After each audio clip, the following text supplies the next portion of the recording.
Hello दोस्तों, नमस्कार। मैं भी एक आप सभी का स्वागत करता हूं आपके अपने इस यूट्यूब परिवार में। तो साथियों, आप सब कैसे हैं? उम्मीद करता हूं आप सब अच्छे होंगे और अपने एसएससी एमटीएस एग्जाम की तैयारी भी काफ़ी अच्छे से कर रहे होंगे, यही आशा उम्मीद कर रहा हूं साथियों। तो देखिए दोस्तों, जैसा कि इस समय हम लोग डेली शाम को 6:30 बजे एसएससी एमटीएस एग्जाम के लिए जो आपका जीके, इंग्लिश, रीजनिंग, मैथ के प्रश्नों को कवर करे थे। लेकिन साथियों, आज की सेशन में जो सबसे अधिक आपके पेपर में प्रश्न बनेंगे जीके के सेक्शन से, उसमें साथियों आज हम कवर करने वाले स्टैटिक जीके के प्रश्न। याद रखिएगा साथियों, अगर आप पहली बार एग्जाम देने जा रहे हैं इस बार, तो दोस्तों आपको जीके के सेक्शन में सबसे अधिक प्रश्न देखने को मिलेगा स्टैटिक जीके, वो भी चैप्टर वाइज। तो याद रखिए दोस्तों, आज की सेशन में हम टोटल 50 प्रश्न कवर करेंगे और आपको बिल्कुल आसान भाषा में याद करवाने का वादा करता हूं। एकदम आप बस ये क्लास देख लीजिए तो आपको अच्छे से याद करवा देंगे, बिना समय देरी किए, बिना टाइम वेस्ट किए। ओके, उम्मीद करूंगा आप लोग ये सेशन काफ़ी अच्छे से देखेंगे और आप लोग हर एक प्रश्न देने का जवाब देने का भी प्रयास करेंगे साथियों।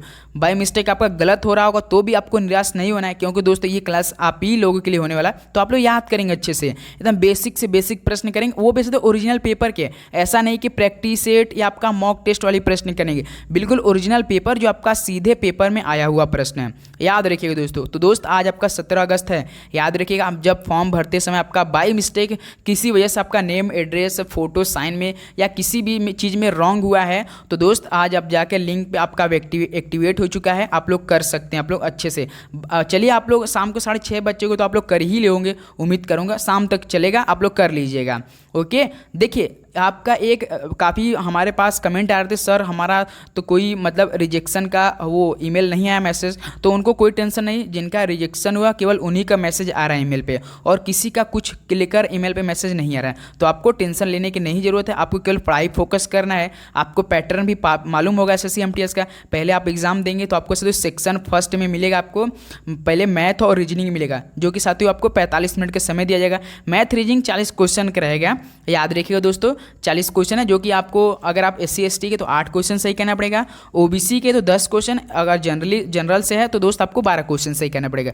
अगर आप इसको क्वालिफाई करते तो अभी आपका जो मेरिट बनेगा जीके प्लस इंग्लिश में, तभी आपका वो नंबर आएगा उस पर। याद रखिए 25-25 क्वेश्चन रहेगा जीके और इंग्लिश का। एक क्वेश्चन 3 नंबर का रहेगा, इसमें नेगेटिव मार्किंग 1 नंबर का रहेगा। अगर आप एक गलत करते हो तो सही वाले में से कट जाएगा। ये आपका पैटर्न है और कुछ भी नहीं है दोस्तों, केवल आपको पढ़ाई करना है, इधर उधर की बातें नहीं करना है। न्यूज़ क्या आ रही कुछ नहीं, बस यही आपका पैटर्न है। 30 सितंबर से 14 अक्टूबर के बीच है, बस अपनी तैयारी शुरू कर दीजिए फोकस के साथ।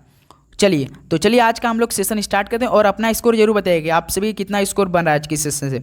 देखिए पहला प्रश्न हम लोग को क्या दिया दोस्त, कौन सी नदी भारतीय रेगिस्तान की एकमात्र बड़ी नदी है? बताइए कौन सी नदी भारतीय रेगिस्तान की एकमात्र बड़ी नदी है? तो आपका लूनी नदी है। तो पहले का हम लोग का सी बिल्कुल राइट ऑप्शन हो जाएगा। चलिए अगला बताइए, क्वेश्चन नंबर आपका सेकंड देखिए, किस नदी को दक्षिण गंगा के नाम से भी जाना जाता है? एक टॉपिक से 2 प्रश्न आपको मिलेगा, याद रखिएगा, वो भी आपका ओरिजिनल पेपर का। तो किस नदी को दक्षिण गंगा के नाम से भी जाना जाता है? राइट ऑप्शन देंगे तो ये आपका गोदावरी नदी को। ऑप्शन बी हम लोग का क्या बनेगा? बिल्कुल राइट ऑप्शन हो जाएगा। चलिए नेक्स्ट अगला बताएंगे सभी दोस्त, क्वेश्चन नंबर आपका थर्ड। देखिए सागा दावा उत्सव किस राज्य में मनाया जाता है? राइट ऑप्शन देंगे, सागा दावा उत्सव किस राज्य में मनाया जाता है साथियों? तो ये आपका साथियों सिक्किम राज्य में मनाया जाता है। ऑप्शन क्या हो जाएगा हम लोग का? बिल्कुल राइट ऑप्शन हो जाएगा। चलिए नेक्स्ट अगला बताएंगे सभी दोस्त, क्वेश्चन नंबर आपका 4 देखिए, बैसागु उत्सव भारत के किस राज्य में मनाया जाता है? राइट ऑप्शन देंगे हमें सभी दोस्त, बैसागु उत्सव भारत के किस राज्य में मनाया जाता है? आप लोग एनालिसिस भी करते चलेंगे साथ में। याद रखिए किस टाइप के आपके पेपर में प्रश्न बन रहे थे पिछले वर्षों में, इस बार भी आपका बिल्कुल सेम टू सेम वही पैटर्न है, वही आपका प्रश्न भी है, याद रखिएगा। चलिए अगला बताइए, क्वेश्चन नंबर आपका 5 देखिए, सैला नृत्य शैली किस राज्य से संबंधित है? तो साथियों जो सैला नृत्य है ये किस राज्य से संबंधित है? तो ये आपका छत्तीसगढ़ से संबंधित है। तो बी ऑप्शन क्या हो जाएगा हम लोग का? बिल्कुल राइट ऑप्शन हो जाएगा। चलिए नेक्स्ट अगला बताएंगे सभी दोस्त, क्वेश्चन नंबर आपका 6 देखिए, बिहार की पारंपरिक छड़ कठपुतली को जाना जाता है तो किस नाम से जाना जाता है? जो बिहार की साथियों पारंपरिक छड़ कठपुतली है, तो याद रखिए दोस्तों ये यमपुरी के नाम से जाना जाता है।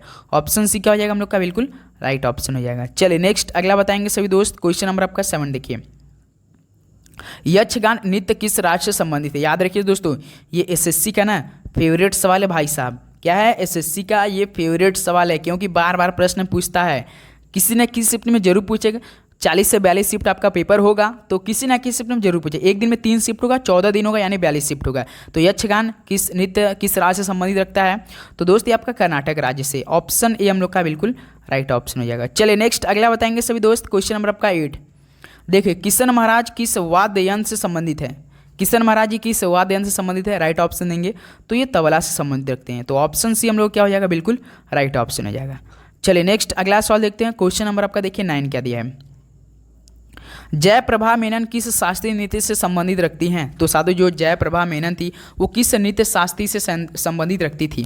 तो ये सत्य मोहिनी अट्टम से रखती थी। तो बी ऑप्शन में क्या हो जाएगा, बिल्कुल राइट ऑप्शन हो जाएगा। ओके चलिए नेक्स्ट अगला बताइए। क्वेश्चन नंबर आपका 10 देखिए क्या दिया है। किस राज्य में गहीरमाथा समुद्री अभयारण्य स्थित है? तो दोस्तों किस राज्य में गहीरमाथा समुद्री अभयारण्य स्थित है? राइट ऑप्शन देंगे तो उड़ीसा राज्य में स्थित है। तो यहाँ से हम लोग का सी ऑप्शन क्या बनेगा, बिल्कुल राइट ऑप्शन हो जाएगा।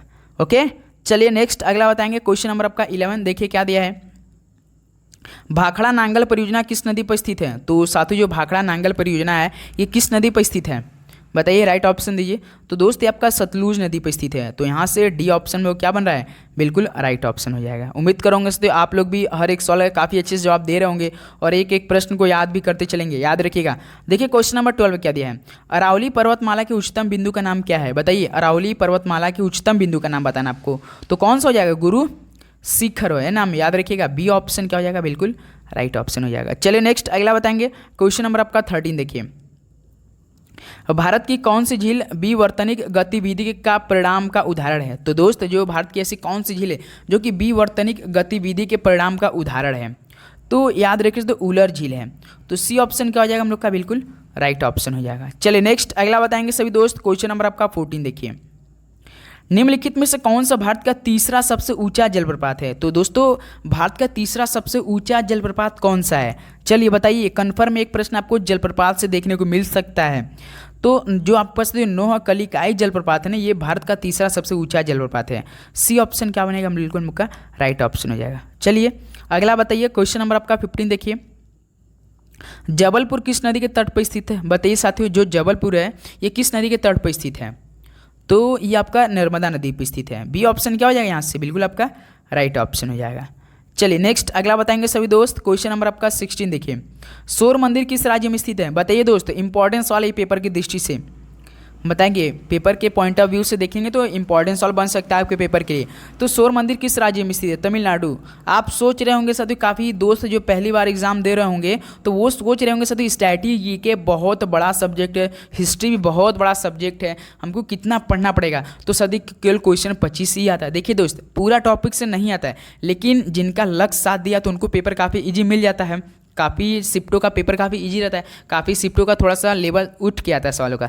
तो आपको सभी पढ़ना पड़ेगा, सभी को पता होगा कहीं से पूछा जा सकता है। 25 टॉपिक तो नहीं है, बहुत टॉपिक है, लेकिन हमको तो पूरा पढ़ के जाना पड़ेगा क्योंकि एक सीट की बात है। 57 लाख भाइयों से लड़कर एक सीट लेनी है हमें। तो आप समझ सकते हैं तैयारी उसी प्रकार की हमें करनी पड़ेगी। देखिए क्वेश्चन नंबर 17 क्या दिया। मदन मोहन मंदिर किस राज्य में स्थित है? राइट ऑप्शन दिए। मदन मोहन मालवीय जी का नाम आपने सुना होगा, उत्तर प्रदेश। तो बी ऑप्शन क्या हो जाएगा हम लोग का यहाँ से, बिल्कुल राइट ऑप्शन हो जाएगा। चलिए नेक्स्ट अगला बताइए। क्वेश्चन नंबर आपका 18 देखिए।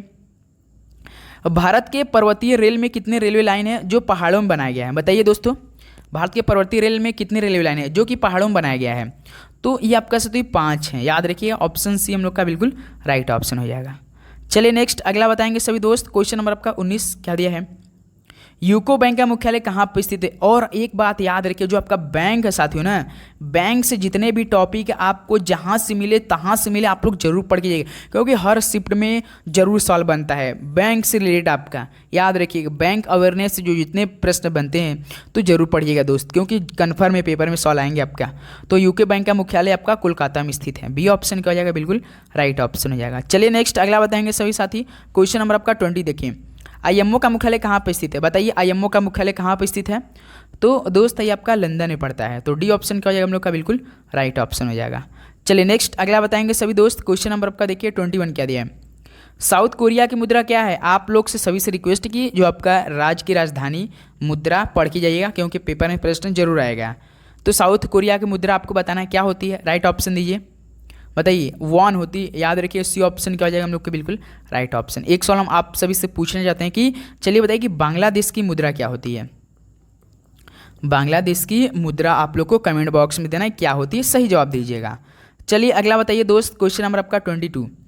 देखिए आयरलैंड की राजधानी क्या है, बताइए आयरलैंड की राजधानी क्या होती है, राइट ऑप्शन दीजिए।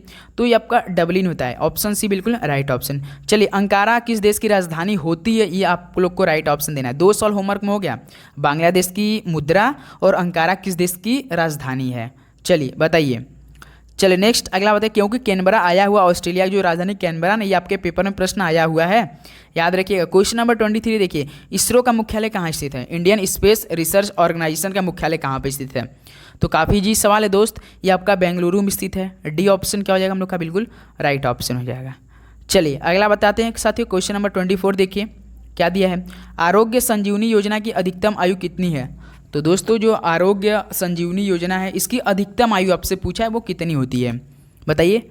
तो आपका 65 ईयर है, 65 वर्ष है। तो यहाँ से सी ऑप्शन क्या हो जाएगा हम लोग का, बिल्कुल राइट ऑप्शन हो जाएगा। चलिए नेक्स्ट अगला बताएंगे सभी साथी, क्वेश्चन नंबर आपका 25 देखिए, किस शहर में भारत की पहली जल मेट्रो परियोजना शुरू करी गई है।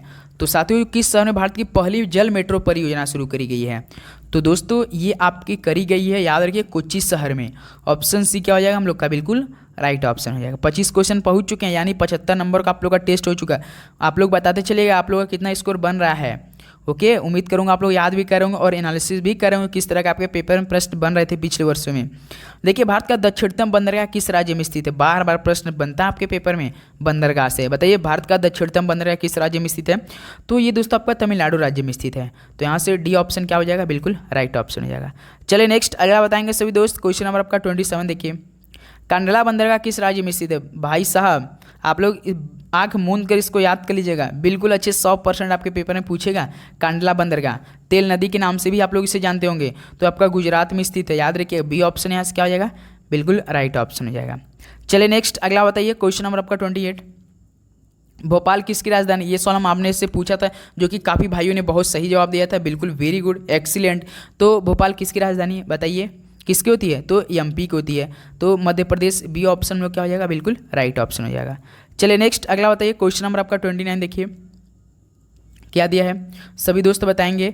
भारतीय महासागर में सबसे छोटे द्वीप देश कौन सा है, बताइए। भारतीय महासागर में बताना है सबसे छोटे द्वीप देश कौन सा है। तो ये आपका मालदीव है, ऑप्शन ए क्या हो जाएगा, मालदीव, बिल्कुल राइट ऑप्शन हो जाएगा। चलिए नेक्स्ट अगला बताएंगे सभी साथी, क्वेश्चन नंबर आपका 30 देखिए, खैबर पास पाकिस्तान को किस से जोड़ता है। बताइए खैबर पास जो साथी आपका पाकिस्तान को किस देश से जोड़ता है। तो ये जोड़ेगा गुरुजी पाकिस्तान अफगानिस्तान से जोड़ता है खैबर पास जो आपका, सी हम लोग का बिल्कुल राइट ऑप्शन हो जाएगा। चलिए अगला बताएंगे सभी दोस्त, क्वेश्चन नंबर आपका 31 देखिए, अफगानिस्तान के साथ भारत की सीमा लंबाई कितनी है। देखिए सबसे अधिक जो भारत की सीमा है वो लगती है साथियों आपका किसके साथ, बांग्लादेश के साथ लगती है। कितना लगती है, लगभग आपका 4096 किलोमीटर लगती है, जो कि साथियों अप्रॉक्स आपका 4096 पॉइंट कुछ है समथिंग, ये एग्जैक्ट आपका है। और साथियों जो सबसे कम लगती है वो आपका एक अफगानिस्तान के साथ लगती है। तो देख लीजिए सबसे कम इसमें कौन सा है, 106 किलोमीटर है। तो याद रखिए वो सबसे कम लगती है, भारत की जो सीमा है लंबाई कितनी है 106 किलोमीटर। अफगानिस्तान की जो सबसे छोटा है, सबसे अधिक आपका बांग्लादेश। यही सवाल पूछता है। तो बी ऑप्शन क्या हो जाएगा यहाँ से आपका राइट ऑप्शन हो जाएगा। चलिए अगला बताइए, क्वेश्चन नंबर आपका 32 देखिए, श्री गुरु रामदास जी अंतर्राष्ट्रीय हवाई अड्डा कहाँ पर स्थित है। बिल्कुल ओरिजिनल पेपर का सवाल है, श्री गुरु रामदास जी अंतर्राष्ट्रीय हवाई अड्डा कहाँ पर स्थित है बताइए साथियों। तो आपका अमृतसर में स्थित है, ऑप्शन सी क्या हो जाएगा यहाँ से बिल्कुल राइट ऑप्शन हो जाएगा। चलिए नेक्स्ट अगला बताएंगे सभी दोस्त, क्वेश्चन नंबर आपका देखिए 33 क्या दिया है, अंगामी जनजाति कहाँ रहती है। तो साथियों अंगामी जनजाति वे कहाँ पर रहती है बताइए। तो ये आपका नागालैंड राज्य में रहती है। तो डी ऑप्शन क्या हो जाएगा यहाँ से आपका बिल्कुल राइट ऑप्शन हो जाएगा। चलिए नेक्स्ट अगला बताएंगे सभी दोस्त, क्वेश्चन नंबर आपका 34 देखिए, नाभिकीय ऊर्जा के उत्पादन के लिए महत्वपूर्ण खनिज कौन सा है। तो साथियों ये नाभिकीय ऊर्जा के उत्पादन के लिए महत्वपूर्ण खनिज कौन सा होता है बताना है आपको। चलिए बताइए, राइट ऑप्शन दीजिए सभी दोस्त फटाफट देंगे। तो ये साथियों यूरेनियम होता है। तो यहाँ से हम लोग का सी ऑप्शन क्या बनेगा, बिल्कुल राइट ऑप्शन हो जाएगा। चलिए नेक्स्ट अगला सवाल देखते हैं साथियों, क्वेश्चन नंबर आपका देखिए 35 क्या दिया है, भारत के किस राज्य में ग्रेफाइट का अधिक भंडार है। कन्फर्म है साथियों, जो कि भारत में जो भी खनिज या तत्व तो सबसे अधिक उत्पादन करते हैं वो राज्य से संबंधित आपके पेपर में प्रश्न बनेंगे। आप टेंशन बिल्कुल भी नहीं लेंगे, आपको पूरा हम करा दें। याद रखिए हर एक प्रश्न को आपको टच हम करा कर ही भेजेंगे आपके एग्जाम में, क्योंकि दोस्त मुझे भी एग्जाम देना है, याद रखिएगा दोस्त। तो भारत के किस राज्य में ग्रेफाइट का अधिक भंडार है।